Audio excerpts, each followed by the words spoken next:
ओम शांति 24/10/2024 के बाबा के साकार महावाक्य हैं। मीठे बच्चे, बेहद की अपार खुशी का अनुभव करने के लिए हर पल बाबा के साथ रहो। प्रश्न है, बाप से किन बच्चों को बहुत बहुत ताकत मिलती है? उत्तर है, जिन्हें निश्चय है कि हम बेहद विश्व का परिवर्तन करने वाले हैं। हमें बेहद विश्व का मालिक बनना है। हमें पढ़ाने वाला स्वयं विश्व का मालिक बाप है। ऐसे बच्चों को बहुत ताकत मिलती है। ओम शांति। मीठे मीठे रूहानी बच्चों को व आत्माओं को रूहानी बाप परमपिता परमात्मा बैठ पढ़ाते हैं और समझाते हैं, क्योंकि बच्चे ही पावन बनकर स्वर्ग के मालिक बनने वाले हैं। फिर से सारे विश्व का बाप तो एक ही है, यह बच्चों को निश्चय होता है। सारे विश्व का बाप, सभी आत्माओं का बाप तुम बच्चों को पढ़ा रहे हैं। इतना दिमाग में बैठता है, क्योंकि दिमाग है तमो प्रधान, लोहे का बर्तन, आयरन एज्ड। दिमाग आत्मा में होता है तो इतना दिमाग में बैठता है, इतनी ताकत मिलती है समझने की। बरोबर बेहद का बाप हमको पढ़ा रहे हैं। हम बेहद विश्व को पलटते हैं। इस समय बेहद सृष्टि को दोजक कहा जाता है। यह जानते हो या समझते हो? गरीब दोजक में हैं, बाकी सन्यासी साहूकार बड़े मर्तबे वाले बहिश्त में हैं। बाप समझाते हैं, इस समय जो भी मनुष्य मात्र हैं सब दोजक में हैं। यह सब समझने की बातें हैं कि आत्मा कितनी छोटी है। इतनी छोटी आत्मा में सारी नॉलेज ठहरती नहीं, या भुला देते हो। विश्व की सर्व आत्माओं का बाप तुम्हारे सम्मुख बैठ तुमको पढ़ा रहे हैं। सारा दिन बुद्धि में यह याद रहता है कि बरोबर बाबा हमारे साथ यहाँ है। कितना समय बैठता है? घंटा, आधा घंटा या सारा दिन? यह दिमाग में रखने की भी ताकत चाहिए।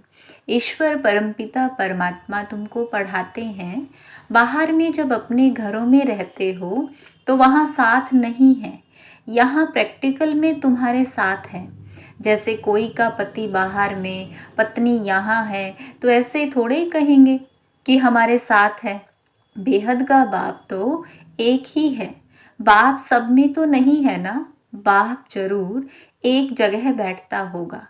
तो यह दिमाग में आता है कि बेहद का बाप हमको नई दुनिया का मालिक बनाने के लायक बना रहे हैं। दिल में इतना अपने को लायक समझते हो कि हम सारे विश्व के मालिक बनने वाले हैं। इसमें तो बहुत खुशी की बात है। इससे जास्ती खुशी का खजाना तो कोई को मिलता नहीं। अभी तुमको मालूम पड़ा है यह बनने वाले हैं। यह देवताएं कहाँ के मालिक हैं, यह भी समझते हो? भारत में ही देवताएं होकर के गए हैं। यह तो सारे विश्व का मालिक बनने वाले हैं। इतना दिमाग में है, वह चलन में है, वह बातचीत करने का ढंग है, वह दिमाग है। कोई बात में झट गुस्सा कर दिया, किसको नुकसान पहुंचाया, किसकी गलानी कर दी, ऐसी चलन तो नहीं चलते। सतयुग में यह कभी कोई की गलानी थोड़ी करते हैं। वहाँ गलानी के छी ख्यालात वाले ही नहीं। बाप तो बच्चों को कितना जोर से उठाते हैं। तुम बाप को याद करो तो पाप कट जाएंगे। तुम हाथ उठाते हो, परंतु तुम्हारी ऐसी चलन है। बाप बैठ पढ़ाते हैं, यह दिमाग में जोर से बैठता है। बाबा जानते हैं बहुतों का नशा सोडा वाटर हो जाता है। सबको इतनी खुशी का पारा नहीं चढ़ता है। जब बुद्धि में बैठे तब नशा चढ़े। विश्व का मालिक बनाने के लिए बाप ही पढ़ाते हैं। यहाँ तो सब है पतित। रावण संप्रदाय कथा है, राम ने बंदरों की सेना ली, फिर यह किया। अभी तुम जानते हो बाबा रावण पर जीत पहनाकर लक्ष्मी नारायण बनाते हैं। यहाँ तुम बच्चों से कोई पूछते हैं तो तुम फट से कहेंगे हमको भगवान पढ़ाते हैं। भगवान वाच जैसे टीचर कहेंगे हम तुमको बैरिस्टर अथवा फलाना बनाते हैं। निश्चय से पढ़ाते हैं और वह बन जाते हैं। पढ़ने वाले भी नंबरवार होते हैं ना, फिर पद भी नंबरवार पाते हैं। यह भी पढ़ाई है। बाबा एम ऑब्जेक्ट सामने दिखा रहे हैं। तुम समझते हो इस पढ़ाई से हम यह बनेंगे। खुशी की बात है ना, आईसीएस पढ़ने वाले भी समझेंगे। हम यह पढ़कर फिर यह करेंगे, घर बनाएंगे, ऐसा करेंगे। बुद्धि में चलता है। यहाँ फिर तुम बच्चों को बाप बैठ पढ़ाते हैं। सबको पढ़ना है, पवित्र बनना है। बाप से प्रतिज्ञा करनी है कि हम कोई भी अपवित्र कर्म नहीं करेंगे। बाप कहते हैं अगर कोई उल्टा काम कर लिया तो की कमाई चट हो जाएगी। ये मृत्यु लोक पुरानी दुनिया है। हम पढ़ते हैं नई दुनिया के लिए। यह पुरानी दुनिया तो ख़त्म हो जानी है। सरकमस्टांस भी ऐसे हैं। बाप हमको पढ़ाते ही हैं अमर लोक के लिए। सारी दुनिया का चक्र बाप समझाते हैं। हाथ में कोई भी पुस्तक नहीं है, ओरली ही बाप समझाते हैं। पहली पहली बात बाप समझाते हैं, अपने को आत्मा निश्चय करो। आत्मा भगवान बाप का बच्चा है। परमपिता परमात्मा परम धाम में रहते हैं। हम आत्माएं भी वहाँ रहती है। फिर वहाँ से नंबरवार यहाँ आते जाते हैं पार्ट बजाने के लिए। ये बड़ी बेहद की स्टेज है। इस स्टेज पर पहले एक्टर्स पार्ट बजाने भारत में नई दुनिया में आते हैं। यह उन्हों की एक्टिविटी है। तुम उनकी महिमा भी गाते हो। क्या उन्हों को मल्टी मिलियनर कहेंगे?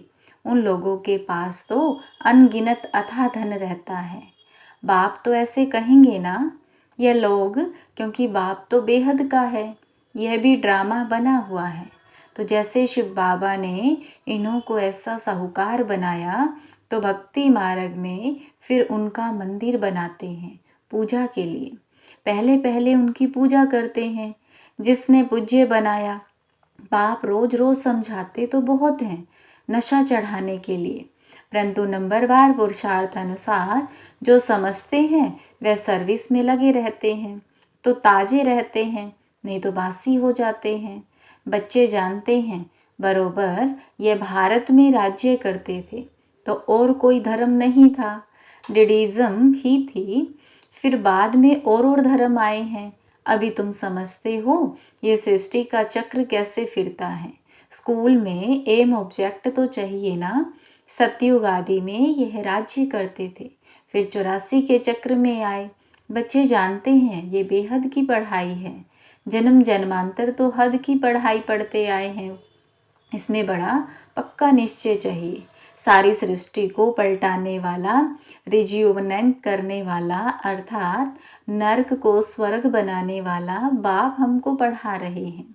इतना जरूर है, मुक्ति धाम तो सब जा सकते हैं, स्वर्ग में तो सभी नहीं आएंगे। यह अब तुम जानते हो। हमको बाप इस विषय सागर वैशाल्य से निकालते हैं। अभी बरोबर वैशाल्य है। कब से शुरू होता है यह भी तुम जान चुके हो। 2500 वर्ष हुआ जब यह रावण राज्य शुरू हुआ, भक्ति शुरू हुई है। उस समय देवी देवताएं धर्म वाले ही हैं, वह वाम मार्ग में आ गए। भक्ति के लिए ही भगवान बनाते हैं। सोमनाथ का मंदिर कितना बड़ा बनाया हुआ है। हिस्ट्री तो सुनी है। मंदिर में क्या था, तो उस समय कितने धनवान होंगे। सिर्फ एक मंदिर तो नहीं होगा ना। हिस्ट्री में करके एक का नाम डाला है।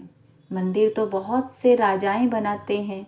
एक दो को देख पूजा तो सब करेंगे ना। ढेर मंदिर होंगे, सिर्फ एक को तो नहीं लूटा होगा। दूसरे भी मंदिर आप आसपास होंगे। वहाँ गांव कोई दूर दूर नहीं होते हैं, एक दो के नज़दीक ही होते हैं, क्योंकि वहाँ ट्रेन आदि तो नहीं होंगी ना। बहुत नज़दीक एक दो के रहते होंगे। फिर आहिस्ते आहिस्ते सृष्टि फैलती जाती है। अभी तुम बच्चे पढ़ रहे हो, बड़े थे बड़ा बाप तुमको पढ़ाते हैं। यह तो नशा होना चाहिए ना। घर में कभी रोना पीटना नहीं है। यहाँ तुमको दैवी गुण धारण करने हैं। इस पुरुषोत्तम संगम युग में तुम बच्चों को पढ़ाया जाता है। यह है बीच का समय, जबकि तुम चेंज होते हो। पुरानी दुनिया से नई दुनिया में जाना है। अभी तुम पुरुषोत्तम संगम युग पर पढ़ रहे हो, भगवान तुमको पढ़ाते हैं, सारी दुनिया को पलटाते हैं, पुरानी दुनिया को नया बना देते हैं, जिस नई दुनिया का फिर तुमको मालिक बनना है। बाप बंधा हुआ है तुमको युक्ति बताने के लिए, तुम फिर बच्चों को भी उस पर अमल करना है। यह तो समझते हो हम यहाँ के रहने वाले नहीं हैं। तुम यह थोड़े ही जानते थे कि हमारी राजधानी थी। अभी बाप ने समझाया है, रावण के राज्य में तुम बहुत दुखी हो। इसको कहा जाता है विकारी दुनिया। यह देवताएं हैं संपूर्ण निर्विकारी, अपने को विकारी कहते हैं। अब यह रावण राज्य कब से शुरू हुआ है, क्या हुआ, जरा भी किसी को पता नहीं है। बुद्धि बिल्कुल तमो प्रधान है। पारस बुद्धि सतयुग में थे तो विश्व के मालिक थे, अथाह सुखी थे। उनका नाम ही है सुख धाम। यहाँ तो अथाह दुख है। दुख सुख की दुनिया और दुख की दुनिया कैसे है, यह भी बाप समझाते हैं। सुख कितना समय और दुख कितना समय चलता है, मनुष्य तो कुछ भी नहीं जानते। तुम्हारे में भी नंबरवार समझते रहते हैं। समझाने वाला तो बेहद का बाप है। श्री कृष्ण को बेहद का बाप थोड़े कहेंगे, दिल से लगता ही नहीं। परंतु किसको बाप कहें कुछ भी समझते नहीं हैं। भगवान समझाते हैं, मेरी गलानी करते हैं, मैं तुमको देवता बनाता हूँ। मेरी कितनी गलानी की है, फिर देवताओं की भी गलानी कर दी है। इतने मूढ़मती मनुष्य बन पड़े हैं, कहते हैं भज गोविंद। बाप कहते हैं, हे मूढ़मती, गोविंद गोविंद राम राम कहते बुद्धि में कुछ आता नहीं कि किसको भजते हैं। पत्थर बुद्धि को मूढ़मती ही कहेंगे। बाप कहते हैं, अब मैं तुमको विश्व का मालिक बनाता हूँ। बाप सर्व का सद्गति दाता है। बाप समझाते हैं, तुम अपने परिवार आदि में कितने फंसे हुए हो। भगवान जो कहते हैं वह तो बुद्धि में लाना चाहिए, परंतु आसुरी मत पर हिरे हुए हैं तो ईश्वरीय मत पर चले कैसे। गोविंद कौन है, क्या चीज़ है, वह भी जानते नहीं हैं।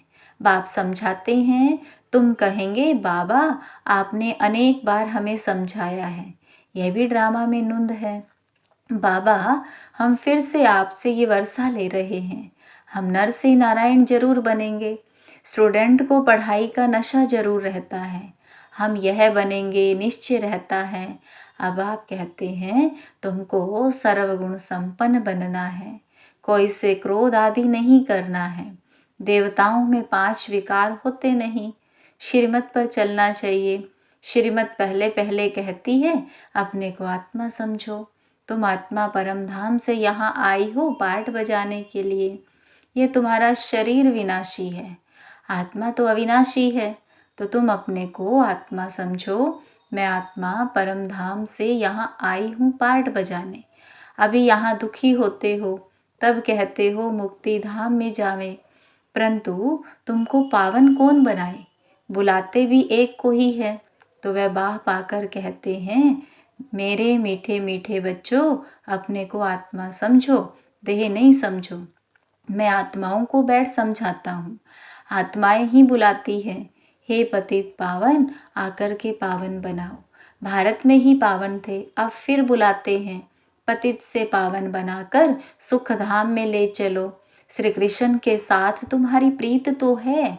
श्री कृष्ण के लिए सबसे जास्ती व्रत नेम आदि कुमारियाँ माताएं रखती हैं, निर्जल रहती हैं। कृष्णपुरी अर्थात सतयुग में जाएं, परंतु ज्ञान नहीं है, इसलिए बड़ा हठ आदि करते हैं। तुम भी इतना करते हो, कोई को सुनाने के लिए नहीं, खुद कृष्णपुरी में जाने के लिए। तुमको कोई रोकता नहीं है। वो लोग गवर्नमेंट के आगे फास्ट आदि रखते हैं, हट करते हैं तंग करने के लिए। तुमको कोई के पास धरना मारकर नहीं बैठना है, ना कोई ने तुमको सिखाया है। श्री कृष्ण तो सतयुग का फर्स्ट प्रिंस है, परंतु यह कोई को भी पता नहीं पड़ता। श्री कृष्ण को वह द्वापर में ले गए। बाप समझाते हैं, मीठे मीठे बच्चों, भक्ति और ज्ञान 2 चीज़ें अलग हैं। ज्ञान है दिन और भक्ति है रात। किसकी? ब्रह्मा की रात और दिन। परंतु इनका अर्थ ना समझते हैं गुरु ना उनके चेले। ज्ञान, भक्ति और वैराग्य का राज बाप ने तुम बच्चों को समझाया है। ज्ञान दिन और भक्ति रात और उसके बाद में है वैराग्य। वे जानते नहीं हैं।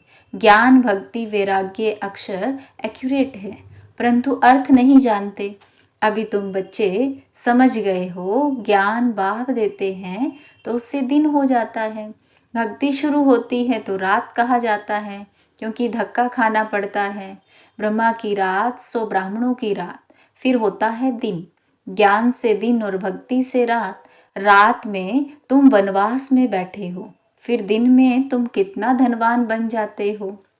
अच्छा, मीठे मीठे सिकिलदे बच्चों प्रति माता पिता बाप दादा का याद प्यार और गुड मॉर्निंग। रूहानी बाप की रूहानी बच्चों को नमस्ते। हम रूहानी बच्चों की रूहानी बाप दादा को नमस्ते, गुड मॉर्निंग, नमस्ते बाबा, नमस्ते। धारणा के लिए मुख्य सार है, अपने दिल से पूछना है। बाप से इतना जो खुशी का खजाना मिलता है वह दिमाग में बैठता है। दूसरा पॉइंट है, बाबा हमें विश्व का मालिक बनाने आए हैं, तो ऐसी चलन है। बातचीत करने का ढंग ऐसा है, कभी किसी की गलानी तो नहीं करते हैं। बाप से प्रतिज्ञा करने के बाद कोई अपवित्र कर्म तो नहीं होता है। वरदान है, साक्षी स्थिति में स्थित हो, परिस्थितियों के खेल को देखने वाले संतोषी आत्मा भव। कैसी भी हिलाने वाली परिस्थिति हो, लेकिन साक्षी स्थिति में स्थित हो जाओ तो अनुभव करेंगे जैसे कठपुतलियों का खेल है, रियल नहीं है। अपनी शान में रहते हुए खेल को देखो। संगम युग का श्रेष्ठ शान है संतुष्ट मनी बनना, वह संतोषी होकर रहना। इस शान में रहने वाली आत्मा परेशान नहीं हो सकती। संगम युग पर बाप दादा की विशेष देन संतुष्टता है। स्लोगन है, ऐसे खुशनुमा बनो जो मन की खुशी सूरत से स्पष्ट दिखाई दे। ओम शांति।